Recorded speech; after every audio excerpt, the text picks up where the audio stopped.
So we will discuss today A Tiger in the Zoo poem. ठीक है, तो it was written by Leslie Norris. ठीक है, तो हम जब यहाँ पे डिस्क्रिप्शन में देखते हैं कि the poem contrast a tiger in the जू with the tiger in its natural habitat. देखो, नेचुरल हैबिटेट में जो टाइगर रहता है वो फ्री रहता है, ठीक है, और वो अपनी मर्जी से घूम सकता है. लेकिन जो टाइगर जू में रहता है वो क्या होता है, एक छोटे से प्लेस के अंदर ही रह जाता है. ना वो किसी को डरा पाता है, जो उसकी आदत है, और ना ही अपने मर्जी से खाना खा पाता है. ठीक है, जैसे उसको शिकार करके खाने की आदत है तो वो नहीं कर पाता है. The poem moves from the zoo to the jungle. ठीक है, ये क्या होता है, ये टाइगर अपनी लाइफ के बारे में कह रहा है, या आप कह सकते हो कि यहाँ पे जो पोएट है उन्होंने टाइगर की लाइफ के बारे में यहाँ पे डिस्कस किया है. जो कि एक टाइगर क्या सोचता है जो केज में है, और फिर एक टाइगर, मतलब वो टाइगर अगर बाहर होता तो वो क्या कर पाता. नेक्स्ट है कि and back again to the, उसके बाद फिर से वो जो पोएट है वो फिर से उसकी जो लाइफ है टाइगर की वो जू में कैसा है ये बताते हैं पोएम के लास्ट तक. Read the poem silently once, पहले ये पोएम को पढ़ो अच्छे से. And say which strangers speak about the tiger in the zoo. And ये समझाने की, मतलब बताने की कोशिश करो, समझने की कोशिश करो कि कौन से स्ट्रेंजर बताते हैं कि टाइगर जू में है. And which one speaks about the tiger in the jungle, और कौन सा स्ट्रेंजर ऐसा है जो समझा रहा है कि टाइगर जंगल में है. ठीक है, तो पहले पोएम फर्स्ट स्ट्रेंजर ऐसा है कि ही stalks in his vivid strips the few steps of his cage on pairs of velvet quiet in his quiet rage.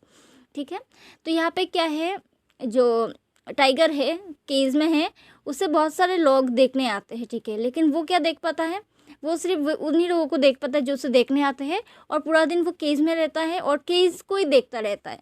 ठीक है, और the few steps of his cage, और वो कितना चल पाता है, उतना ही चल पाता है जितना उस केज में जगह है, ज़्यादा उससे ज़्यादा वो नहीं चल पाता है. On pads of velvet quite, और जब वो चलता है उसका जो पाँव में पाँव का कभी शब्द भी नहीं होता, आवाज़ नहीं होता है, क्योंकि उसका जो पाँव है वो बहुत ज़्यादा वेलवेटी है. ठीक है, उसका जो क्या कहते हैं, उसका जो स्किन वगैरह है वो बहुत ज़्यादा सॉफ्ट है, वेलवेट की तरह है, इसलिए वो जब चलता है तो उसका पाँव का आवाज़ भी नहीं होता है. In his quiet rage. ठीक है, और इसलिए वो क्या होता है, और जो लोग उसे देखने आते हैं वो उसे डराने की कोशिश भी नहीं करता, क्योंकि उसे पता है वो केस के अंदर है और वो उन्हें डरा नहीं सकता. ठीक है, और उसका जो एंगर है वो हमेशा शांत रखता है, क्योंकि उसे पता है उसका एंगर बाहर वो शो नहीं कर सकता, इससे वह चुपचाप रहता है उन लोगों के सामने जो उसे देखने आते हैं. He should be lurking in shadow, sliding through long grass near the water hole where plum deer pass. He should be, जब यहाँ पे he should be लिखा है ना, तो पोएट ये कहना चाहते हैं कि अगर, ठीक है, अगर वो केस में ना होके जंगल में रहता तो वो क्या कर पाता. ठीक है, वो क्या कर पाता, वो चुपचाप ग्रास का जो फील्ड रहता है ना, लंबे लंबे ग्रास, तो वहाँ पे वो छुपा हुआ रहता है. ठीक है, और नियर द वाटर होल, किसी वाटर नदी, किसी एक जलाशय के पास वो रहता, लंबे लंबे ग्रास के बीचों बीच छुपा हुआ रहता. किसके तलाश में, उसके अपने शिकार के तलाश में. Plump deer in the sense hefty deer, बहुत ही मोटा सा हेल्दी सा, जब भी नदी के आसपास पानी पीने आया होता तो वो उसे पकड़ पाता.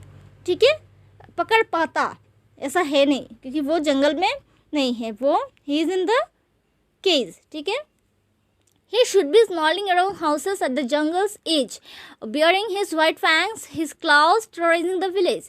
और वो क्या कर पाता, अगर वो बाहर होता तो वो क्या करता कि वो स्नार करता, मतलब वो गरजता. जो बाहर जंगल के आसपास जो विलेजेस होते हैं वो वहाँ पे रात को टहलने जाता, ज़ोर ज़ोर से आवाज़ निकाल के लोगों को डराता. ठीक है, और क्या करता, अपने जो क्या है यहाँ पे लिखा है कि स्नार्लिंग मतलब बहुत ज़्यादा एग्रेसिव साउंड. ठीक है, अपने दांतों से. और फैंग्स है पॉइजनस टूथ, उसका जो टूथ है वो बहुत ज़्यादा पॉइजनस रहता है. एंड उनका जो क्लाउज है, क्लाउज इन द सेंस जो उसका जो फिंगर नेल है ना, जिससे वो पकड़ता है कोई भी एक जानवर, अपना शिकार या खाना ऐसे तोड़ के फाड़ के खाया करता है, तो वो उसे कहा जा रहा है यहाँ पे फैंग्स. ठीक है, ये सॉरी क्लाउज. तो वो क्या कर पाता, वो अगर बाहर रहता तो वो ऐसे घूम सकता था विलेज के चारों तरफ और लोगों को वो डरा सकता था. But he is locked in a concrete cell, लेकिन वो एक बहुत ज़्यादा मजबूत सेल मतलब प्रिजन उसके अंदर है, जो केज है या केज उसके लिए एक प्रिजन जैसा है, ठीक है, और वो बहुत ज़्यादा मजबूत है, वो इससे बाहर नहीं निकल पाता है, ठीक है। His strength behind bars, stalking the length of his cage, ignoring visitors, और उसके जो स्ट्रेंथ है वो लॉक्ड है, लॉक्ड कॉन्क्रीशन के अंदर उसका जो स्ट्रेंथ भी है वो भी छुपा हुआ है, हिडन है।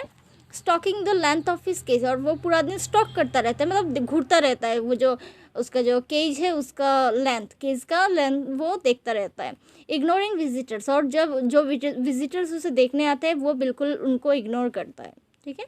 He hears the last voice at night, the patrolling cars and states with eyes stares with his brilliant eyes at the brilliant stars। और रात को वो क्या करता है, वो सुनता है जो आसपास की आवाज़ें आया करती है, जैसे कोई पेट्रोलिंग कार है, पुलिस कार, जो आसपास मतलब गार्ड रहते हैं, वो जो घूमते हैं कार से, जीप से, उसका आवाज़ वो सुनने की कोशिश करता है।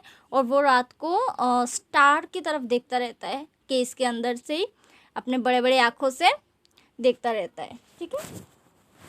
तो आपको अभी समझ आ ही गया होगा कि कौन कौन से स्ट्रेंजर जू के अंदर की स्टोरी बताता है टाइगर की, और कौन कौन सा स्ट्रेंजर एक टाइगर वो टाइगर जब बाहर रहता वो सारा दर्शाता है, ठीक है।